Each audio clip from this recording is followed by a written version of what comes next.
Of law of demand, ठीक है। कौन सा एक्सेप्शंस,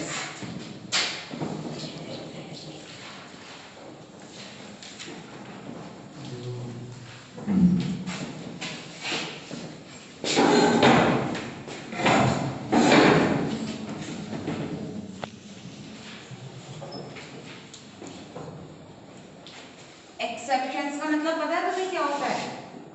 एक्सेप्शंस का मतलब होता है, जैसे हम होते हैं ना एक्सेप्शनल केसेस। एक्सेप्शनल का मतलब होता है अपवाद। मतलब सपोज मैं ये बोलूं कि इस क्लास में सारे बच्चे बेवकूफ हैं एक्सेप्ट सालबट मनीषा। मतलब क्लास में सारे बच्चे बेवकूफ हैं, मनीषा को, ठीक है। या मैं बोलूंगी कि सारे बच्चों की हाइट अबव 5 फीट है, एक्सेप्शन कोई ऐसा बच्चा जिसकी 5 फीट नहीं है। मीन्स मैं क्या बोल रही हूँ, एक्सेप्शन केसेस क्या हो जाते हैं जो थोड़े से अलग हो जाते हैं, ठीक है। एक्सेप्शन मतलब एक्सेप्शन मतलब इसके बजाय, ठीक है, एक्सेप्शंस, ठीक। तो अब वही है exceptions of law of demand. Exceptions of law of demand क्या होता है कि हम क्या बोलते हैं, what is law of demand, as price increases demand decreases, as price decreases demand increases, यही होता है लॉ ऑफ डिमांड, ठीक है। तो यही जो लॉ होता है वो हर एक चीज पर चलता है, डिमांड की हर किसी चीज कमोडिटी पर यही लॉ ऑफ डिमांड चलता है, ठीक है। लेकिन कुछ एक्सेप्शनल केसेस भी होते हैं जिस पर ये लॉ ऑफ डिमांड नहीं चलता है, ठीक है। एक्सेप्शनल केसेस क्या होते हैं, वो एक्सेप्शनल केसेस में सबसे पहले आता है आपका, उन एक्सेप्शनल केसेस में सबसे पहले आता है आपका वेबलेन गुड्स, ठीक है। क्या आता है, हाँ, या फिर हम इसको बोलते हैं article of social distinction, article of distinction.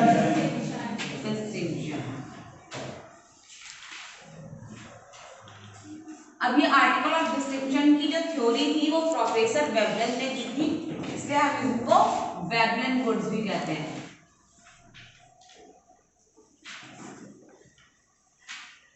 ठीक है।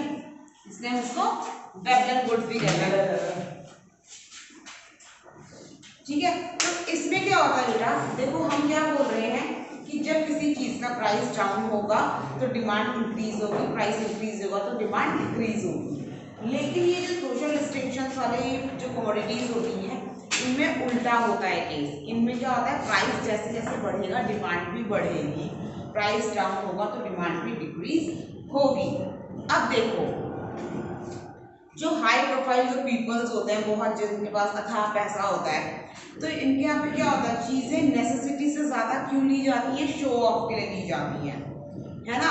मतलब इनके घर में भले ही 4-5 गाड़ियां खड़ी हैं, लेकिन फिर भी मार्केट में अगर कोई करोड़ों की गाड़ी लॉन्च होती है तो ये लोग उसे खरीदते हैं फटाफट, क्यों, जस्ट टू शो ऑफ कि हमारे दरवाजे पर ये गाड़ी खड़ी हुई है जो और किसी के पास नहीं है, शो ऑफ करने के लिए, है ना। अगर सपोज उसी गाड़ी का रेट जो है ऑल्टो से भी कम हो तो वो उसको नहीं खरीदेंगे, क्योंकि अब वो उनके शो ऑफ की चीज नहीं है, अब तो सस्ती है, बहुत सारे लोगों के पास हो सकती है, लोग अफोर्ड कर सकते हैं, वो किस चीज को लेना पसंद करेंगे, उस चीज को जिनको कि बाकी के लोग अफोर्ड करने से पहले 10 बारी सोचें। डायमंड्स हो गए या जेम्स हो गए, खाने वाले जेम्स नहीं, जो स्टोन वाले जेम्स होते हैं वो हो गए, ये चीजें बहुत महंगी बिकती हैं, डायमंड्स जो है बहुत महंगे बिकते हैं। सोचो कि कल की डेट पे अगर डायमंड्स जो है वो 10-10 रुपए के ऐसे बिकने लग जाए तो कोई नहीं उसको इंटरेस्टेड होगा पहनने के लिए या खरीदने के लिए, है ना। क्योंकि केवल शाइन से मतलब नहीं है, शाइन तो आर्टिफिशियल ज्वेलरी में भी काफी अच्छी खासी मिल जाती है, लेकिन जो वुमेन्स होती हैं वो डायमंड को प्रेफर करती हैं क्योंकि वो एक status symbol, as a status symbol उसे लेती हैं। और स्टेटस सिंबल क्यों लेती हैं, क्योंकि वो महंगा होता है, अगर सस्ता में बिकने लग जाए तो नहीं लेंगे, ठीक है। तो ये जो गुड्स होते हैं इनको हम बोलते हैं वेबलेन गुड्स, ठीक। अब एक चीज और देखिएगा बेटा, जनरली हम कहते हैं कि लॉ ऑफ डिमांड का जो कर्व होता है वो कैसे जाता है, डाउनवर्ड। कि प्राइस बढ़ा है तो demand decrease, price decrease demand increase, है ना, यही कहते हैं हम लोग। ये प्राइस है, ये क्वांटिटी डिमांडेड है, प्राइस पहले ज्यादा था तो क्वांटिटी डिमांडेड कम थी, प्राइस कम हुआ तो क्वांटिटी डिमांडेड ज्यादा हो गई। तो कर्व कैसा बना आपका, डाउनवर्ड लेफ्ट टू राइट। लेकिन वेबलेन-गुड का कर्व कैसे बनता है, वेबलेन-गुड का कर्व बनता है प्राइस कम डिमांड कम, प्राइस ज्यादा डिमांड ज्यादा, मतलब अपवर्ड स्ट्रेट लाइन। ठीक, तो ये क्वेश्चन भी आता है कि in which type of goods the demand curve is upward, या फिर क्या कभी डिमांड कर्व अपवर्ड बनता है। जनरली बच्चे कहते हैं कि नहीं, डिमांड कर्व तो हमेशा डाउनवर्ड बनता है, लेकिन नहीं, वेबलेन गुड्स या एक्सेप्शनल गुड्स के कंडीशन में जो डिमांड कर्व होता है वो अपवर्ड भी बनता है। ठीक है, अब नेक्स्ट आता है बेटा आपका गिवन गुड। ठीक है, ये भी second exception of law of demand है, गिवन गुड्स। अब गिवन गुड्स क्या होते हैं, देखिए बच्चे, गिवन गुड्स वो गुड्स होते हैं जो लीस्ट इंफीरियर गुड्स होते हैं। एक तो होता है नॉर्मल गुड और इंफीरियर गुड, कि भाई एक साधारण चीज है और एक थोड़ी इंफीरियर। गिवन गुड्स होते हैं लीस्ट इंफीरियर, मतलब बहुत ही, जिसको बोल सकते हैं कि लीटेस्ट सामान, जिसको कि हम खरीदते ही कभी नहीं है ना। बहुत रेयर कंडीशंस में भाई अब हम तो कुछ खाने पीने के लिए बचा ही नहीं है, बैंकक्रप्ट हो गए, एक पैसा नहीं है, कुछ नहीं है, तो उस कंडीशन में हम वो डिफरेंट गुड्स को लेते हैं, है ना। तो जैसे जनरली जो गुड्स होते हैं उनमें इनकम इफेक्ट कैसा होता है, पॉजिटिव होता है कि as income increases demand increases. जब हमारी किसी की इनकम बढ़ती है तो हम उस कमोडिटी की डिमांड को भी बढ़ाते हैं। लेकिन गिवन गुड में क्या होता है, नेगेटिव इनकम इफेक्ट होता है। क्या होता है, नेगेटिव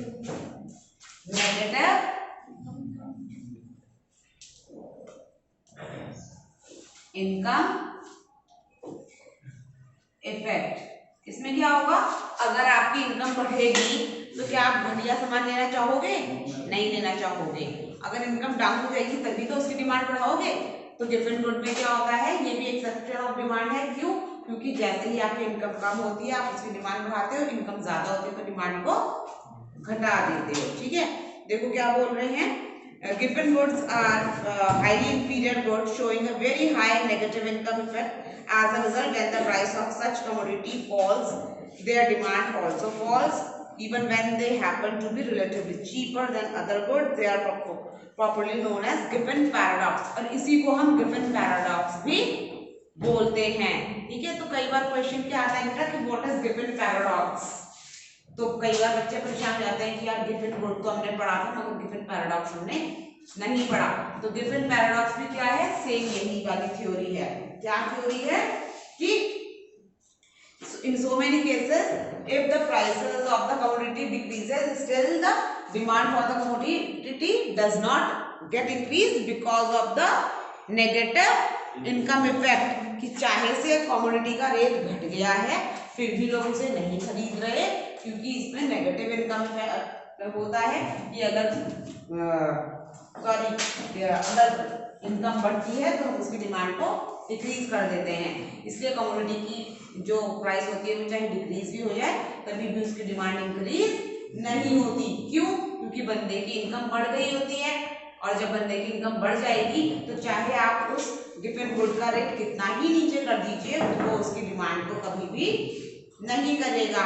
है ना, आ रहा है ना समझ में, है ना, कुछ कंफ्यूजन तो नहीं हो रहा हो तो पूछ लेना। ठीक है, नेक्स्ट आता है बेटा आपका irrational judgement.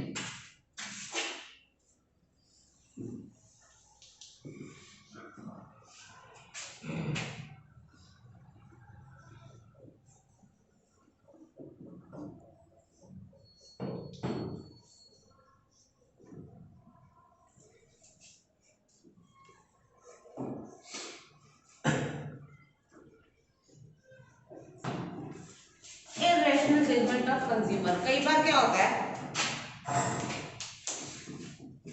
Irrational judgement of consumer का मतलब क्या होता है कि जब कभी हम किसी भी चीज को ना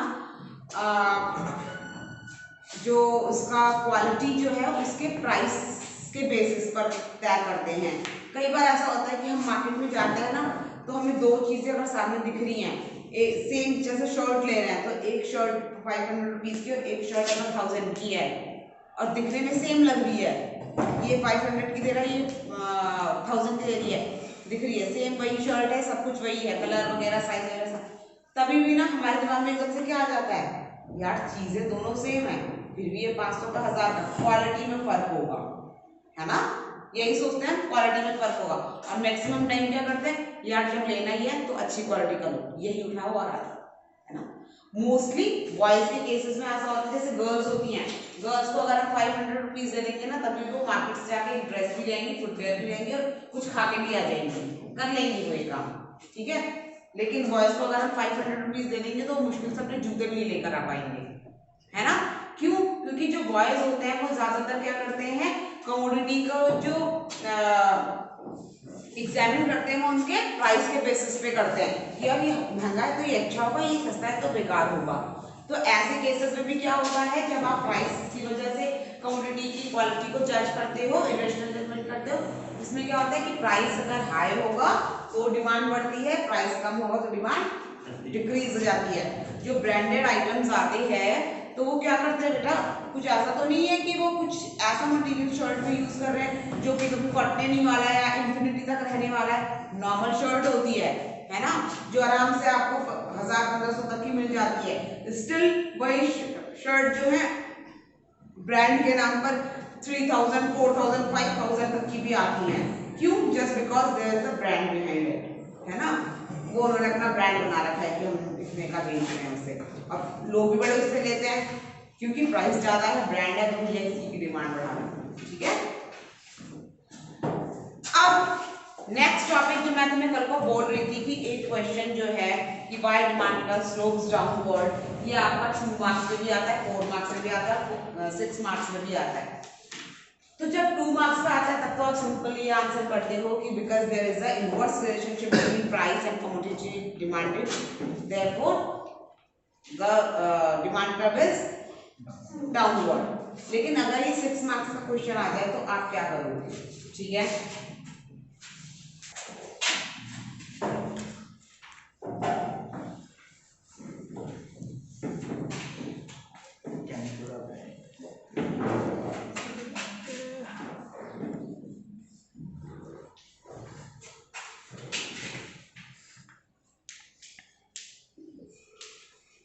वाई डिमांड का स्लोप्स डाउनवर्ड, सेम यही क्वेश्चन आता है 6 मार्क्स में।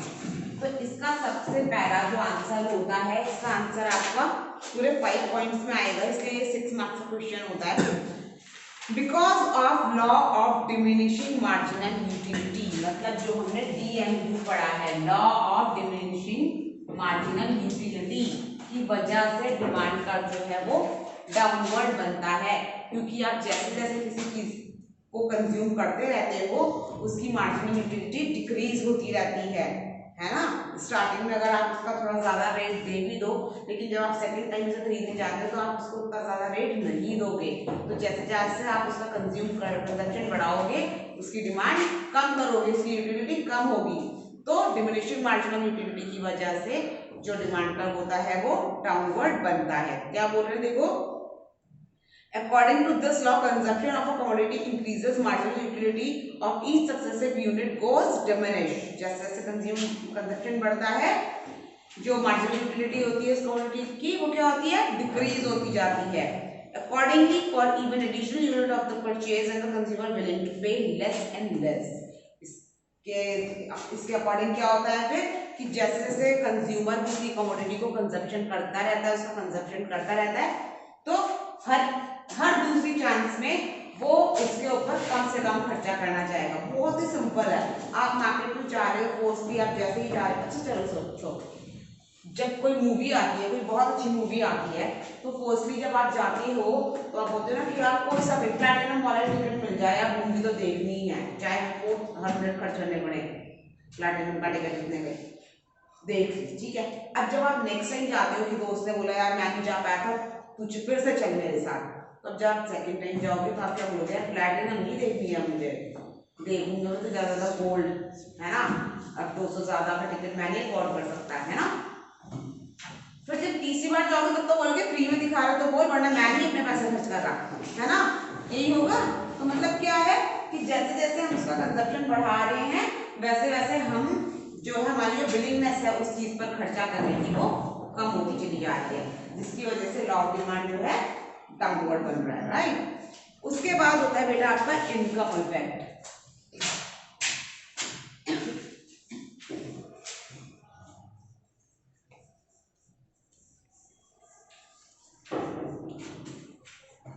बिकॉज ऑफ इनकम इफेक्ट जो डिमांड कम होता है वो डाउनवर्ड बनता है, क्योंकि as income increases demand for inferior good decreases, है ना, कि इनकम बढ़ेगी, जो जो इंफीरियर गुड्स की डिमांड होगी वो घटेगी, ठीक है। तो क्या बोल रहे हैं, income effect refer to the change in the quantity demanded when real income of the buyer changes owing the change in the price of the commodity.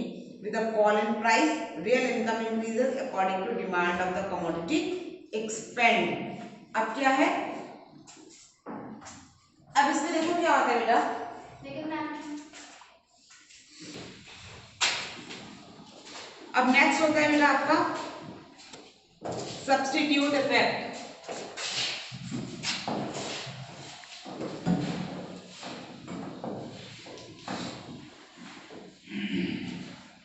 Substitute effect में क्या होता है बच्चे कि सपोज किसी चीज का प्राइस महंगा हो गया, मैं मार्केट जा रही हूँ, हम बोलते हैं ना कि प्राइस इंक्रीजेस डिमांड इंक्रीजेस। क्यों होता है ऐसा कि price increases demand increases? Because we have the substitute for the commodity. Suppose कल की डेट में ऐसा हो बच्चे कि हमारे घर में जो रेगुलर वाटर सप्लाई है वो बंद हो जाए, ठीक है। अब हमें जो भी पानी खरीदना है वो मार्केट से खरीदना है, ठीक। अब मार्केट में भी जो बॉटल स्ट्रेंथ 30 की आ रही है वो कल को 50 की हो जाए, तो क्या हम पानी खरीदना बंद कर देंगे? नहीं।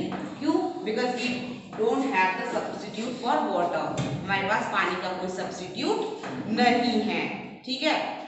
लेकिन मैं मार्केट जाती हूँ, मुझे माजा की बॉटल 50 की जगह 70 में मिल रही है, तो मैं क्या करूंगी, माजा लेना मेरे लिए जरूरी है, मैं स्लाइस ले लूंगी ना 50 की। तो क्या हुआ, उसकी डिमांड डिक्रीज हो गई माजा की, because of increase in price. क्यों? क्योंकि माजा का सब्स्टिट्यूट मार्केट में अवेलेबल था। तो इसीलिए क्या बोल रहे हैं, सब्स्टिट्यूट इफेक्ट की वजह से भी जो डिमांड कर्व है वो डाउनवर्ड बनता है। किसी चीज का प्राइस इंक्रीज होगा तो डिमांड डिक्रीज हो जाएगी, because it has the substitute in market, ठीक है। आ रहा है समझ? नेक्स्ट है साइज ऑफ कंज्यूमर गुड्स।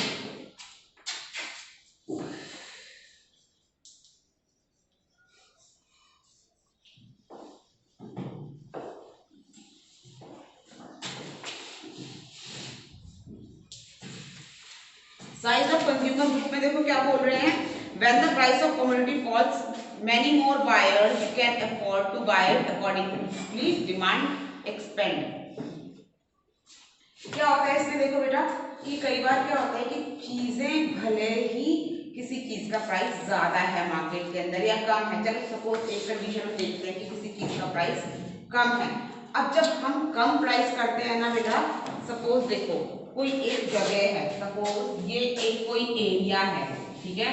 इस एरिया में ये रह रहे हैं, ये कितने लोग इस एरिया में रह रहे हैं, ठीक है। जिसमें से जो ये लोग हैं ये रिचर पीपल्स हैं, ये, ठीक है। तो ये तो किसी भी कमोडिटी को हर एक प्राइस पर अफोर्ड कर सकते हैं, ठीक है। लेकिन उसी कमोडिटी का अगर हम प्राइस कम कर देते हैं तो बाकी के जो पुअर पीपल है ना ये भी अफोर्ड करना शुरू कर देंगे, तो डिमांड बढ़ जाएगी ना। तो साइज ऑफ कंज्यूमर ग्रुप की वजह से भी जो डिमांड का कर्व है वो डाउनवर्ड बनता है कि जितने ज्यादा लोग होंगे उतनी ज्यादा डिमांड करेंगे। कब करेंगे उतनी ज्यादा डिमांड? जब प्राइस कम होता है ना। उस रेट का होता है तो जितने ज्यादा लोग होंगे उतने सब का सब अफोर्ड करना शुरू कर देंगे, है ना। तो अगर ज्यादा लोग हैं तभी तो कर रहे हैं ना, तो साइज ऑफ कंज्यूमर ग्रुप ने भी तो इफेक्ट किया डिमांड, किसी भी कमोडिटी की डिमांड को।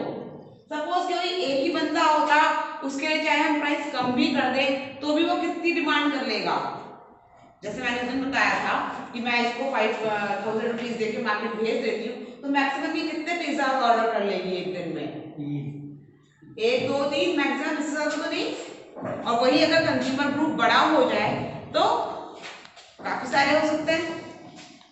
नेक्स्ट है डिफरेंट यूजर्स। नेक्स्ट क्या है? Different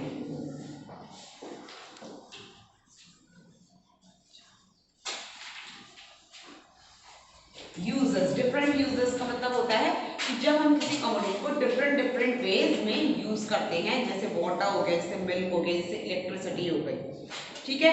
a good may have the several users like milk, for example it used for the making curd, cheese and sweets. If the price of milk reduce, it will be put a different use accordingly demand for milk expand। क्या है?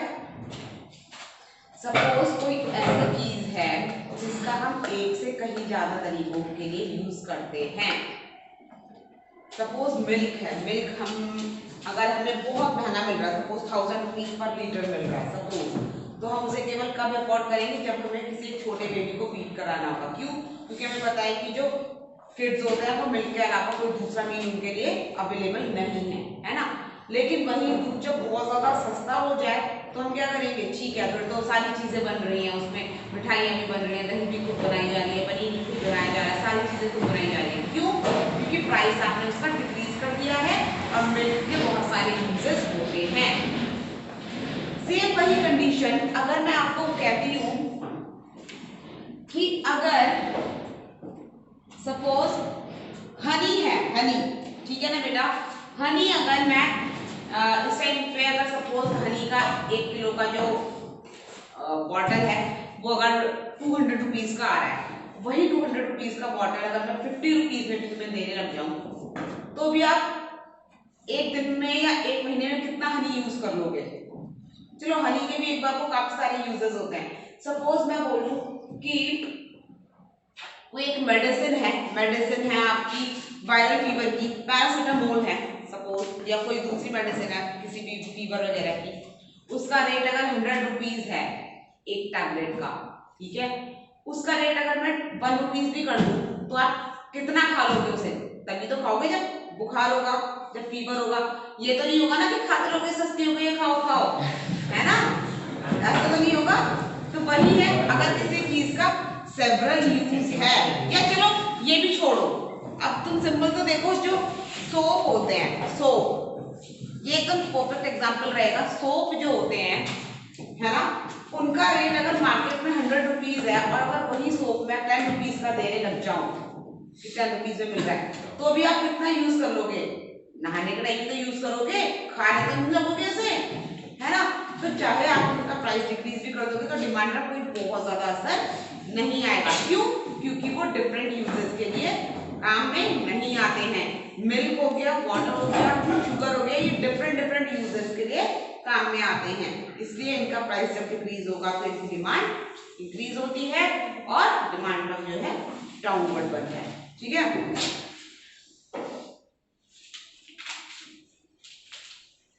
अब आता है आपका next point जो है movement and shift in demand, ठीक है।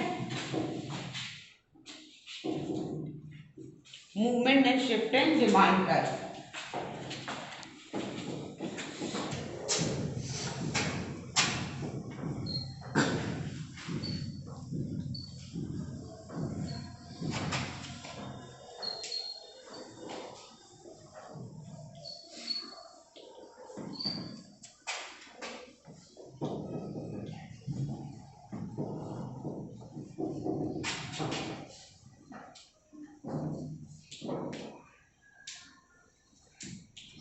Movement and shift in demand का, ठीक। अब देखो, जब हम मूवमेंट की बात करते हैं बेटा, तो मूवमेंट का मतलब क्या होता है? देखो, 2 कंडीशंस होती हैं। एक कंडीशन तो ये होती है कि किसी चीज के प्राइस को हमने कम किया, as a result demand get increases, ठीक है। एक कंडीशन ये होती है कि प्राइस कांस्टेंट था फिर भी डिमांड इंक्रीज हो गई।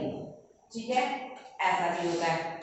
तो इन दोनों चीजों में डिफरेंस होता है। एक तो होता है बेटा ये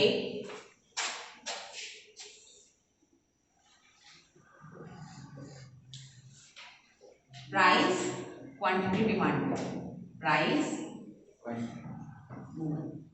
एंड देन दिस, ठीक है। प्राइस पहले ये था, डिमांड ये, प्राइस ये हुआ, डिमांड, प्राइस कम हुआ तो डिमांड बढ़, ठीक है। और एक कंडीशन ये होती है कि price, demand and then demand, this and this, B and D1, price constant है फिर भी डिमांड बढ़ गई, ठीक। तो ये कंडीशन कौन सी होती है? फर्स्ट कंडीशन तो हम सबको समझ में आती है कि भाई प्राइस घटा तो डिमांड ऑब्वियसली बढ़ गई। लेकिन सेम प्राइस, जब प्राइस सेम डिक्रीज होती है देन डिमांड बढ़ती है, तो इसको हम क्या कहते हैं? इसको हम बोलते हैं एक्सटेंशन। क्या बोलते हैं? Extension in demand, extension in demand का। इसको हम इंक्रीज इन डिमांड नहीं बोलते हैं, क्या बोलते हैं? एक्सटेंशन इन डिमांड बोलते हैं, ठीक है। ऐसा होता है आपका, जब इसमें क्या होता है कि जो आपका डिमांड कर्व होता है वो मूव करता है। क्या करता है? मूव करता है डाउनवर्ड। कहाँ मूव करता है? डाउनवर्ड। इस तरीके से डाउनवर्ड मूव करता है, ठीक है। इसके अगेंस्ट जब प्राइस कांस्टेंट रहता है फिर भी डिमांड बढ़ जाती है, तो इसको हम बोलते हैं इंक्रीज इन डिमांड। क्या बोलते हैं?